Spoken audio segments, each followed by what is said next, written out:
Hello again, everybody. This is Rusty, aka William, aka Dr. Robinson, and I am the Blues Doctor.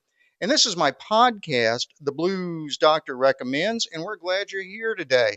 We got a lot of stuff to talk about, but I'm going to start with the great role that the Tulane Green Wave football team is on right now. Tulane is, as of this recording, 3-0, and they've beaten two Power 5 conference teams in that time and are ranked around number 30 or so in most of the polls. This week, they will come up against Ole Miss, which is ranked number 13 in the polls. And we may not be able to get the results of that in, but I'll try to do an edit so you hear just a little bit about what happens in that game. So we're looking forward to that one. Well, it was bad, very bad. The final score yesterday was Ole Miss 45, Tulane 10. Tulane was never really in the game. It was pretty much a blowout from the first quarter on. But on to next week. If they win out from here, they'll be 11-1, and they'll still have a chance at the college football playoffs. We'll see. At any rate, let's move on because we're going to have a lot to talk about today. This is our first full-length podcast in several weeks, so we got to get caught back up.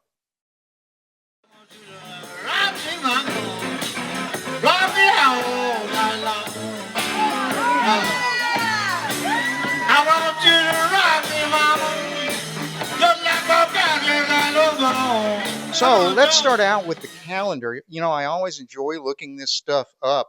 So I really got into it this week because we have a couple of pretty fun events. On September 18th, 1970, guitarist, singer, songwriter Jimi Hendrix died in London. That was September 18th, 1970, of a drug overdose.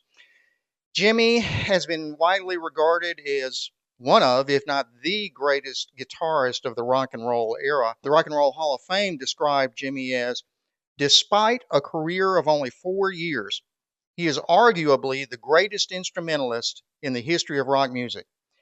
Jimi's music has won an untold number of posthumous awards, including several lifetime-based Grammy Awards. And in fact, most lists of the 100 greatest guitarists in rock history have listed Jimi as number one, and I would agree with that. And I've got one more memorable date. That would be September 17th, 1923. That's the birthday of Hank Williams. Country music legend Hank Williams was regarded as one of the most significant country music artists of all time.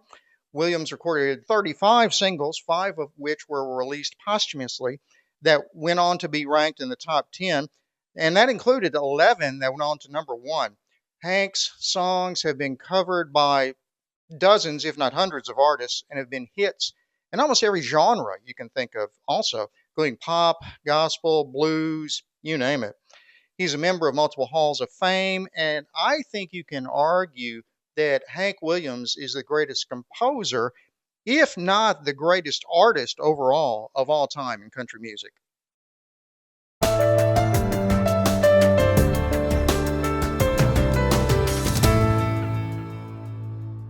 Our medicine segment of today will be important, I think. It's important to me at any rate. And I'd like to take kind of a deep dive into that over the next maybe 2 or 3 weeks. To begin with, we want to define it. And I think the way I would say it is we're going to talk about the growing conflict between medicine and medical science and MAGA-style populism. Maybe medicine versus populism in 2025. Maybe that's a good way to phrase it. This conflict is happening at multiple levels, and as a result, I think the public's confidence in the U.S. medical community seems to be dropping. I'd like to share some of my observations on the issue, and I would like to invite you to respond to those comments or just message me if you'd like to, because I'm sure it's going to be controversial. This week, in particular, we're going to examine what I believe to be the origins of the conflict. Now, there's long been an anti-science segment of American society, going back at least to the early 20th century. You might recall the legendary Scopes monkey trial, and that was in 1925 in the state of Tennessee, and that That pitted a high school biology teacher against the state. Tennessee at the time had a law that prohibited the teaching of evolution, and Scopes, John Scopes was his name, was accused of violating that law. The trial was covered by the national press and created quite a sensation. It featured an intellectual duel of sorts between two well known people, William Jennings Bryan, who had been a presidential candidate and well known public speaker, and he was representing the state, and Clarence Darrow, who was a well known defense attorney, also known for being very articulate and very influential, who represented Scopes, the accused. And while the case was eventually ruled in the state's favor, public opinion was in favor of Darrow's argument without question. Darrow's arguments made Bryan unfortunately look bad. William Jennings Bryan was aging at the time. He was not as sharp as Darrow was, and Darrow's points clearly struck home much more strongly than did Bryan's points. And there have been many other examples since then. That's far from the only one. The anti science or any intellectual phenomena in the United States obviously predates the MAGA movement, but it has accelerated and changed since then. For one thing, it's changed political sides. It used to be 50 years ago that conservatives and Republicans had higher levels of trust in our governmental institutions and science and medicine in general than did liberals or conservative, or excuse me, liberals and Democrats. And now that's just reversed. Republicans are more likely to express distrust or lack of trust in things like vaccines or other parts of medicine. And that's some of the things we're going to talk about today. We want to try to figure out how did we get this way. So to start with, I'm going to present 5 specific different trends or events, you might say, that I believe have influenced or contributed to this conflict. The first big trend I'd like to mention that has influenced or contributed to the science versus populism conflict is that of healthcare as a whole. Healthcare has been a mess in the US for decades, and I don't think anybody would argue with that. And it's decreased public confidence in the system as a whole. We all know it.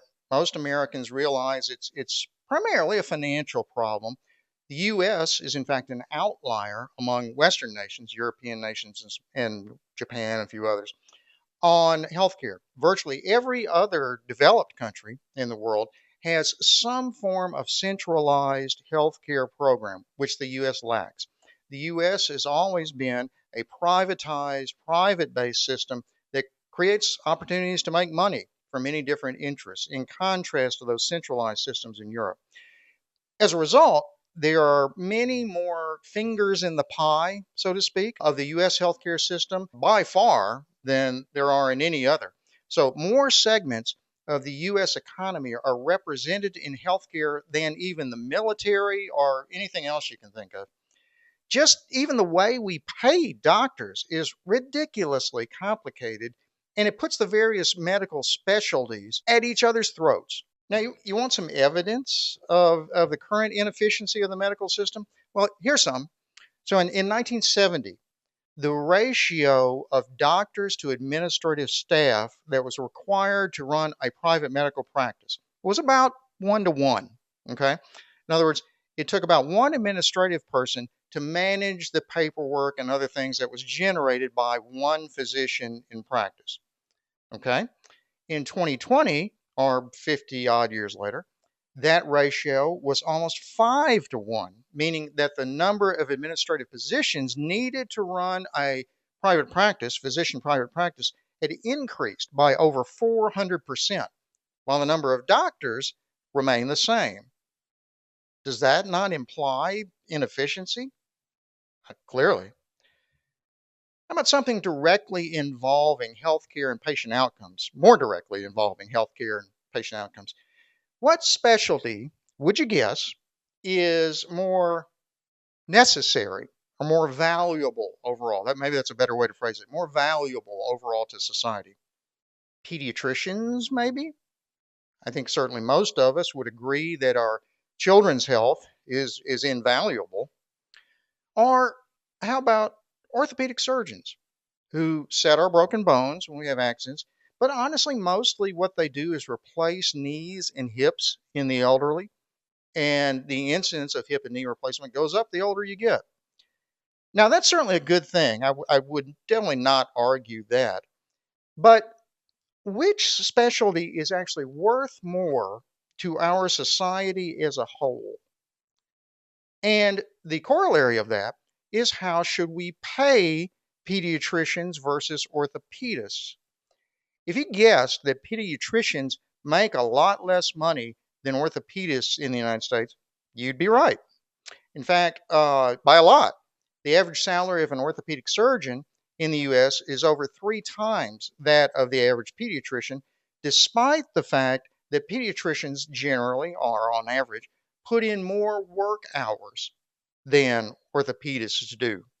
Here's another phenomena of direct medical care that I'm even more personally familiar with. For what procedure and does Medicare and most private insurance pay more of these two procedures that I'm about to tell you for the primary physician or surgeon? First, a knee replacement for osteoarthritis, or two, a radical hysterectomy and pelvic lymph node dissection for cancer of the uterine cervix. What would you guess? If you guessed that radical cancer surgery would be more complex, have more risks, and be more important to the individual because it's usually life saving in a young woman with cervical cancer, particularly versus an older person whose life expectancy is minimally affected by hip replacement.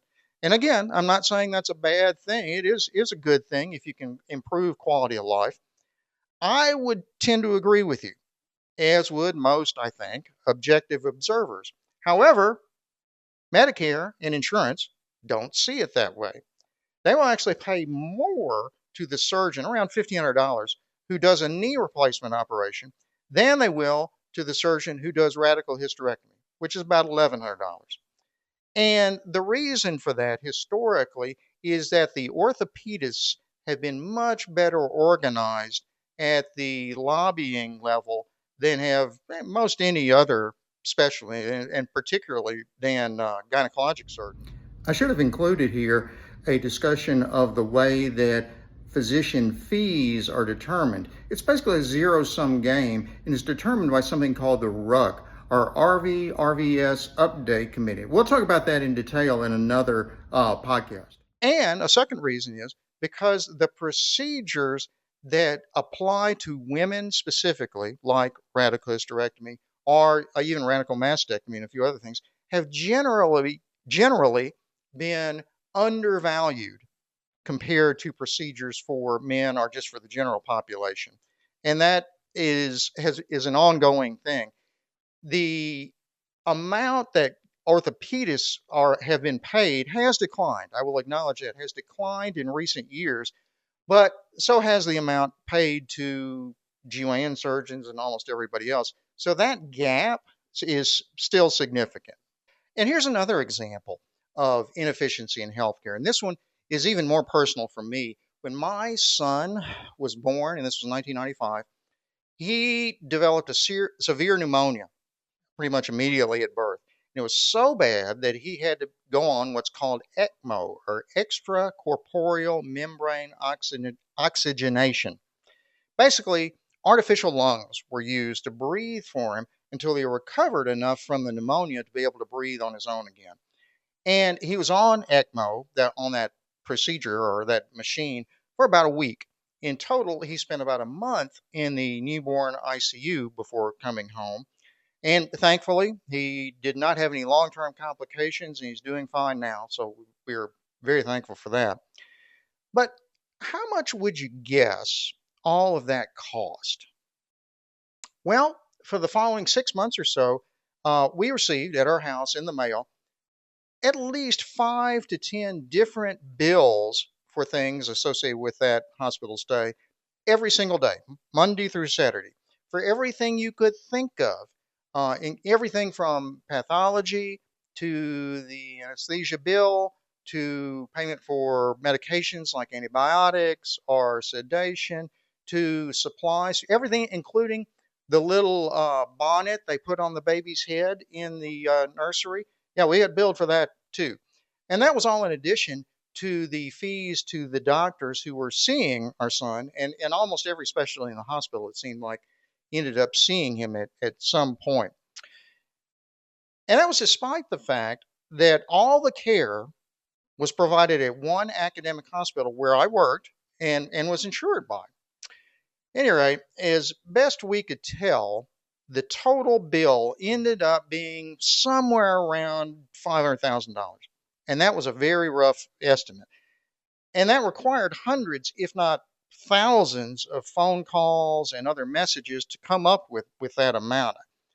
I began to realize that neither we nor anyone else in that system would ever really know or ever really be able to say how much that total episode cost, quote, put cost in quotes. Some days, for example, we call about a bill only to be told, oh, don't pay that now. That's probably going to go away. Or something equally ridiculous and frustrating.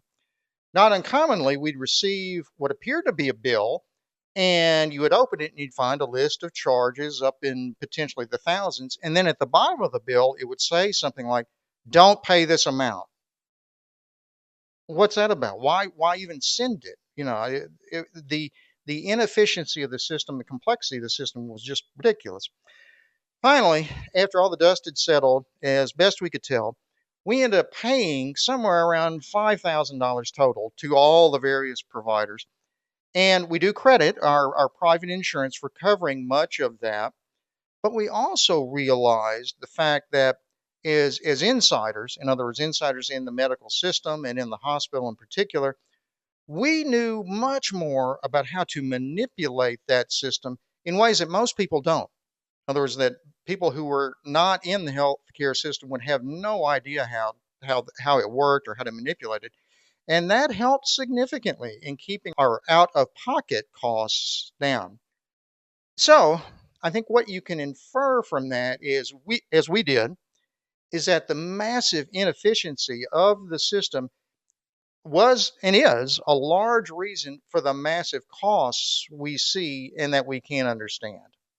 And those are just a few examples of how colossally complex and I think nonsensical, really, the U.S. healthcare reimbursement system is today. And that's one reason why public confidence in the system has been in decline for decades. So that was reason number one.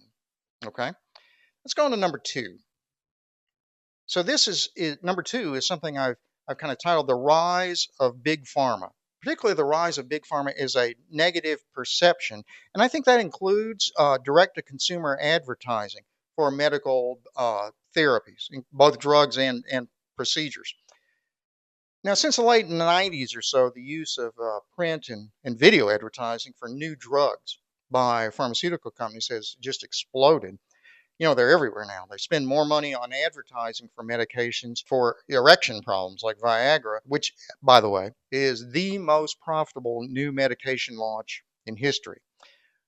Our more recent example would be Ozempic and the other weight loss drugs. There are many other examples. At the same time, pharmaceutical industry profits have been rising dramatically in that time period, while at the same time, middle class wages in the US have been at best stagnant. Is that not the perfect recipe for creating mistrust between an industry and their potential customers? Well, of course, I think so. So that was the second big reason. The third big reason for the growing mistrust or the growing conflict between medicine science and populism is this: attacks on vaccines. Now, obviously, the biggest name in association with that has been RFK Jr., Robert F. Kennedy Jr. He has espoused an anti vaccine philosophy for many years, I think often based on very questionable information. He's long been considered sort of an extreme or fringe spokesman, if not an outright quack, by much of the medical establishment and others, including members of his own family. However, he has attracted a substantial number of followers or supporters for his ideas. So why is that? Why do some people grasp at fringe ideas over long accepted data supported standards? Here's what I think. A key demographic of RFK, at least initially, was and is the autism community. Autism has been increasingly diagnosed in the US for the last 20, 30 years or so. And there is really no good or consistent or reliable cause that we know of. And there's certainly no treatment, again, that is reliable or consistent that we know of. As a result, the parents of autistic children are highly vulnerable. We have some in our family, and I get it. You are grasping at anything to try to do something for your autistic child who is just heartbreaking, when you see them. They're hoping for anything. They're hoping for something to help their child, and they're frustrated because traditional medicine really has not been much help to date. So that was number three. Okay, here's our fourth big reason why, or for the conflict, the COVID epidemic. It's have there been more words shared in the American media about any other single time period than COVID? I maybe not.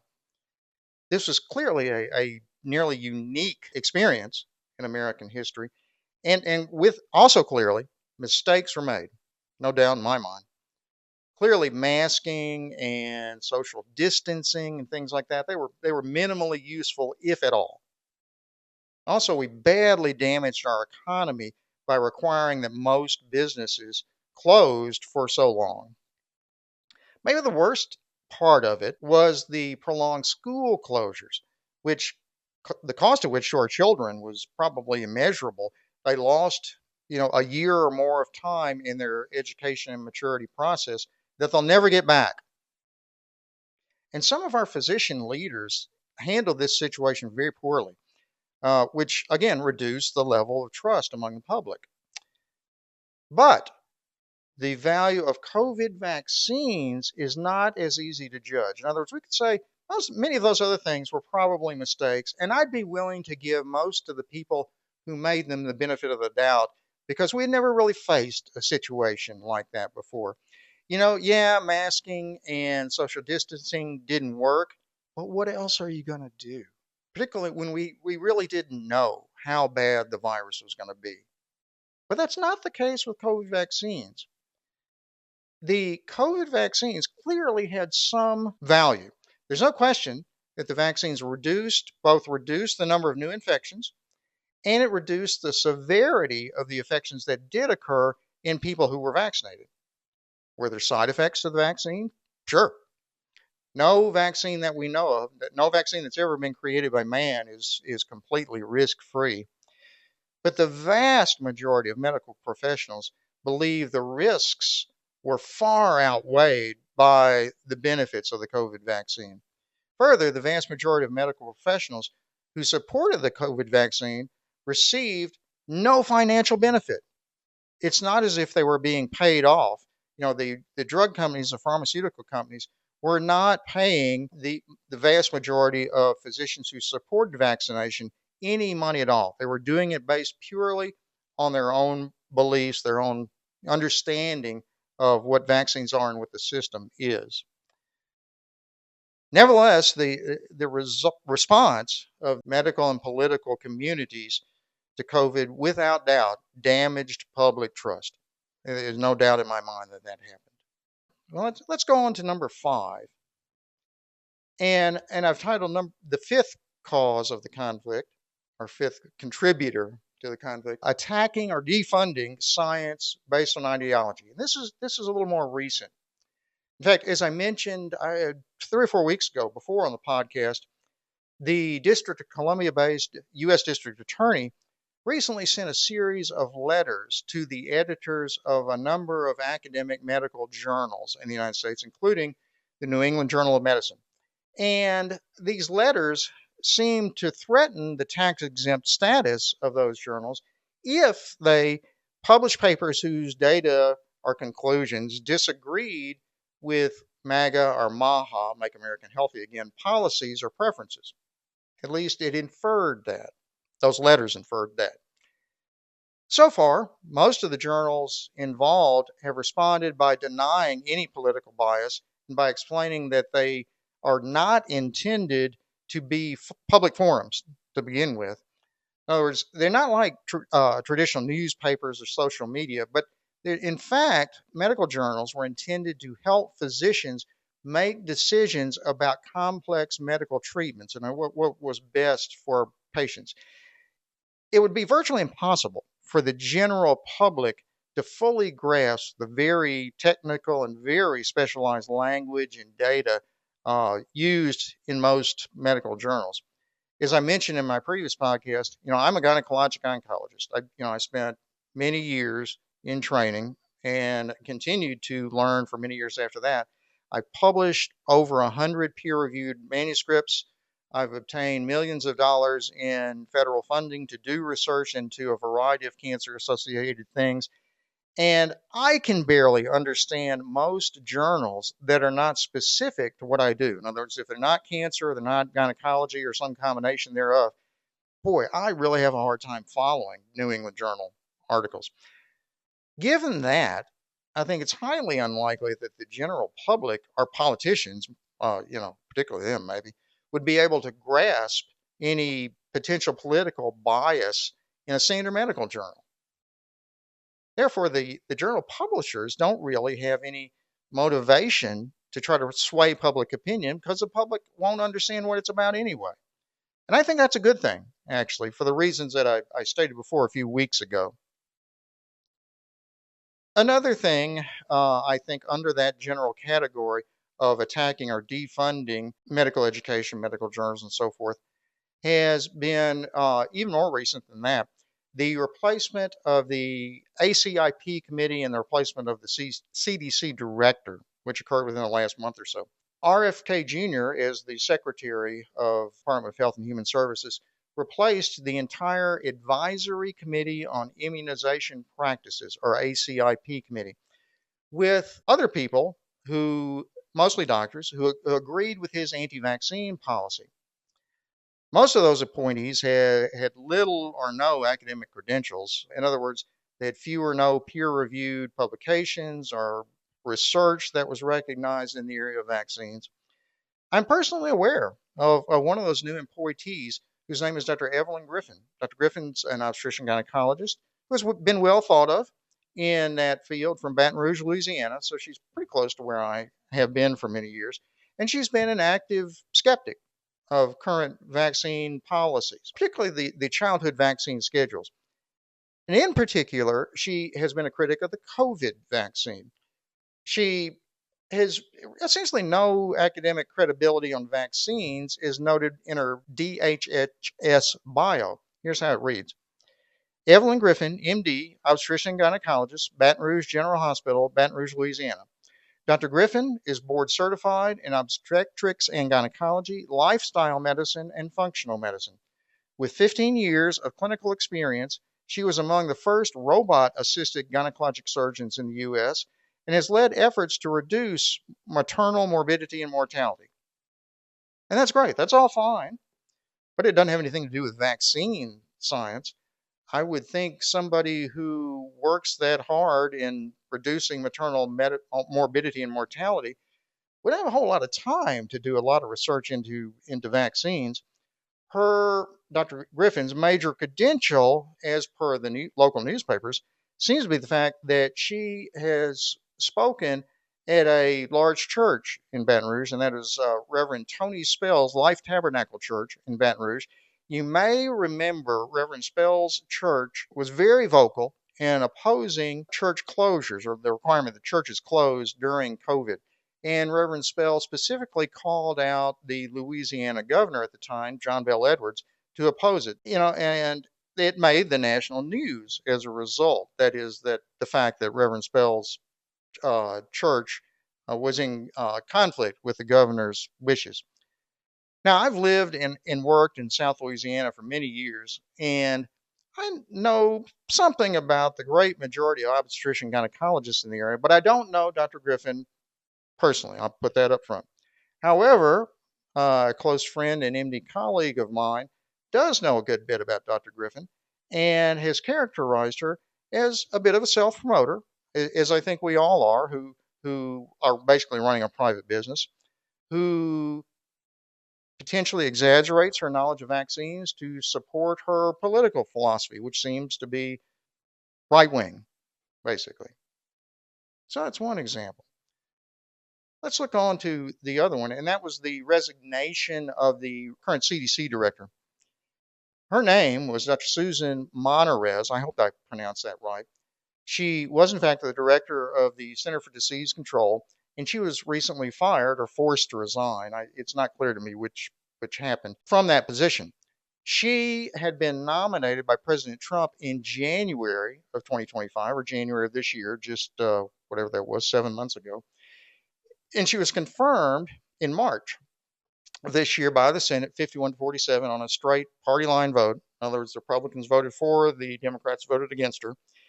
And then in August, or just last month, it was stated on X from the DHHS that she was fired for refusing to follow directives of vaccine policy by Director Kennedy. After that, several other CDC staff members submitted their resignations in protest or in response to Dr. Monterez being fired. Since then, and particularly last week, Dr. Monterez appeared before Congress and testified that Secretary Kennedy's actions repeatedly censored CDC science, politicized our processes, and stripped agency leaders of the ability to protect the health of the American people. Further, in that same congressional session, she called on Secretary Kennedy to resign. Well, both of those events, both the nomination of an unqualified nominee to ACIP and the firing or forced resignation, whatever you want to call it, of a brand new CDC director, clearly had to be intended to ratchet up the conflict between accepted science / medicine and the followers of RFK Jr.'s fringe level ideology, whatever you want to call it. Now, altogether, I think the common thread that we can draw from these 5 trends is that there has been a breakdown in institutional trust overall in the United States. We tend to trust big institutions less than we used to, and that often drags science along with it, I'm afraid. Now, next week, when we go back to this topic again, we're going to continue to discuss that and hopefully to discuss some possible solutions to the problem or problems. So I hope you stay with us. And as I said before, please feel free to make comments if you have proposals for solutions for this. Boy, I'd be happy to hear it because this is going to be a very difficult problem and it's going to be with us for a while.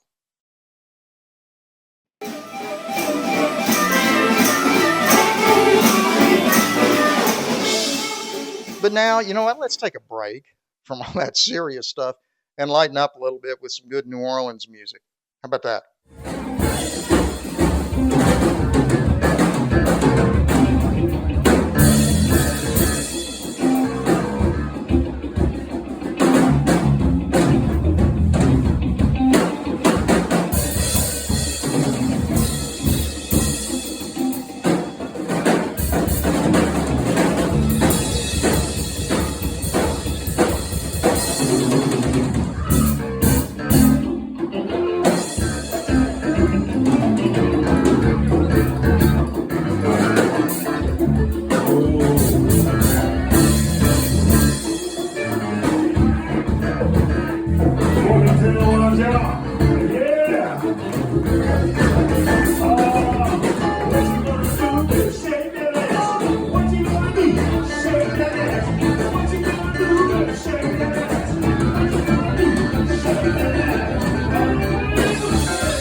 Now, that's not cool. I don't know what is.